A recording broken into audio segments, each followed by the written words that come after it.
Hello, and today we're talking about one of the types of tests that's often used in the classroom. This is the Cloze Test. So today you will learn how to make, use, and interpret a Cloze test. And just in case you were wondering what is a Cloze test, here's an example. It's a text in which every nth word has been removed.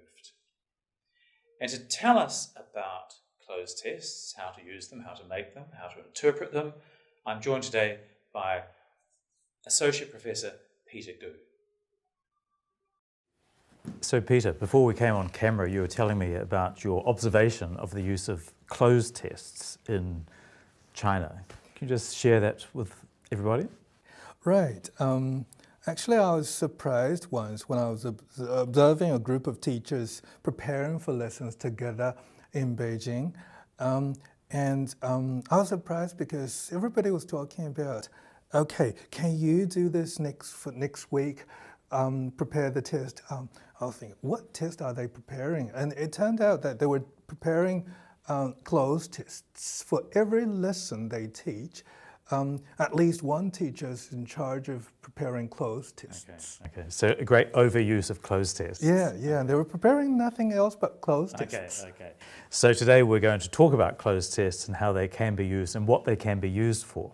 So the classical Cloze test is one where you take out every nth word, every 7th or 10th or 9th word. Is that correct? Yes.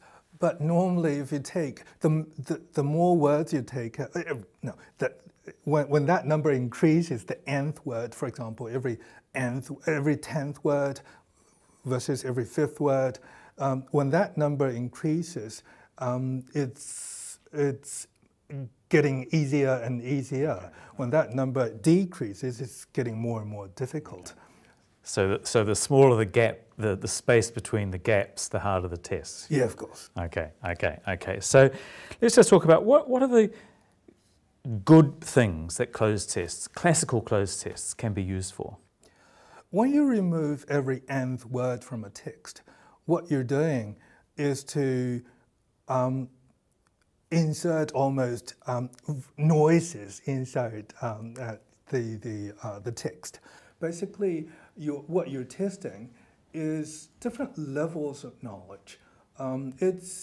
It can be lexical level, it can be syntax, it can be within the clause, it can be within a sentence, it can be beyond a sentence in overall text. It can be even testing knowledge beyond the text itself. So it's normally good for general proficiency purposes, general basic reading ability assessment. So, but it doesn't go to the exact details of what particular piece of knowledge you're looking for. So that's why it's a crude and quick instrument. Okay. So if it's good for general proficiency, it would be useful in things like placement tests? Oh, sure. In fact, placement test is one of the main uses for Cloze tests and for a quick gauge of what students already know about something. Okay. And it works because to guess what's in the gap, you have to make connections with the text around it. Oh, sure. As I said, the clues you have to use sometimes are in the immediate context of the clause. It can be in the immediate context of the previous word and the next word, but it can go to the global level. Sometimes you will be able to fill in. You won't be able to fill in the clause, the gap when you look at it. But when you finish the whole thing, you realize, oh, it must be that word. Okay. So in those kind of circumstances, that's testing. The clue is beyond the immediate context, is in the text level. Okay, good. So now we understand how it works and what it's good for. I think we should talk about how to mark it, because I know this causes some debate. Sure. Actually, marking can be relatively easy. We have mainly two types of marking techniques for Cloze tests. one typically used is exact word marking, which is you need to fill in the exact word that you deleted. But sometimes you'll find students will fill in a word that is acceptable. So that's the other one I was talking about. So you either use the exact word method or use the acceptable word method. Both have been often used. Okay, and does research tell us that one is better than the other? Actually, no, in this case. Okay. So it probably students will get higher scores on the acceptable word method, definitely. But in terms of consistency in getting students' levels, both will be okay. Okay, okay. So perhaps for a classroom teacher who wants to mark quickly, going for the exact word might be better because less time to think about is this an option or not. Exactly. Okay, okay. And I know another issue around Cloze Test that is sometimes debated is what is a pass mark?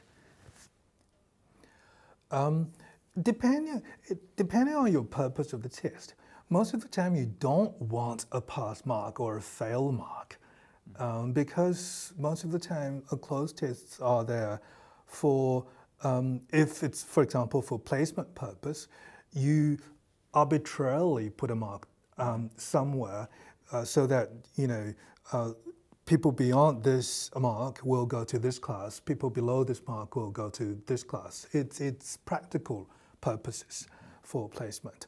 But for learning purposes, for example, we were talking about random a deletion of every nth word, that's classical cloze. There's another type of cloze, which is called RationalCloze.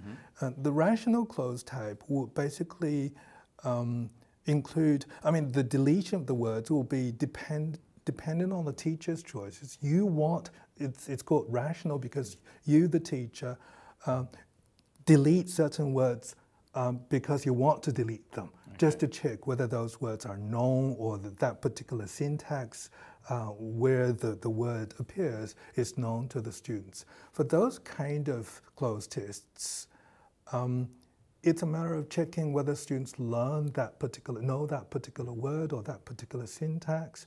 So in that case, it's for learning purposes, for teaching purposes. So there's also not a matter in terms of passing or not passing. So with the RationalCloze, where the teacher chooses which words to remove, that might be related to vocab teaching, for example. You may have taught a set of vocabulary and you want to know whether the learners have learnt them or not. Exactly. That's really good way of checking vocabulary, actually. If you have taught students certain words in that week, you want to know whether your students have learned those words in context. Deleting those words in a piece of text will, and let your students fill in those words, and that can be a pretty nice way of checking those vocabulary. Okay, good, good. So when we're talking about the RationalClozes, I know teachers can do it in different ways, can't they? They can use MultiChoice. Yeah, that's actually another format option. The typical kind of cloze tests will simply be blanks to be filled in. But there's another kind which students would like, and that is being provided with choices. Sometimes can be a choice of 4, can be a choice of 2. You can put the choices specific to a particular blank. For example, if you have 10 blanks, and then you number the blanks, 1, 2, 3, 4. For blank number 1, you can have these choices, 4 choices, and so on. Sometimes you can have, for example, put all choices at the end of a cloze test, and say if you have 10 blanks, you have say 15 choices to be chosen from. That's another kind of multiple choices. Actually, I've done a bit of research on that and realized that yes, students do prefer those being provided with the choices, but in terms of consistency, in terms of what you're testing the students, both will be okay. Okay, good. Well, that's good to know. It's good for teachers to know. Yeah. So, but that sort of thing might be useful as a short-term achievement test or vocab revision, perhaps? Sure. Normally, as you said, it's better suited to vocabulary, but also if you're simply looking at students' overall ability, because it's similar to dictation. Right. It indicates somebody's overall ability simply because you have so many, especially the random cloze, because you've deleted different things randomly at every fifth word, every sixth word, and so on.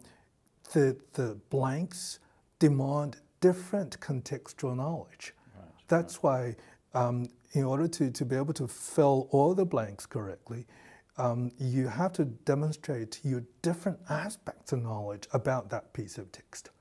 Okay, great. Thanks, Peter. So there we have it. So cloze tests are good for some things, but not good for everything. And we hope this has given you some idea of how to use them. But remember always that there are other types of tests available which you need to use appropriately. Thank you.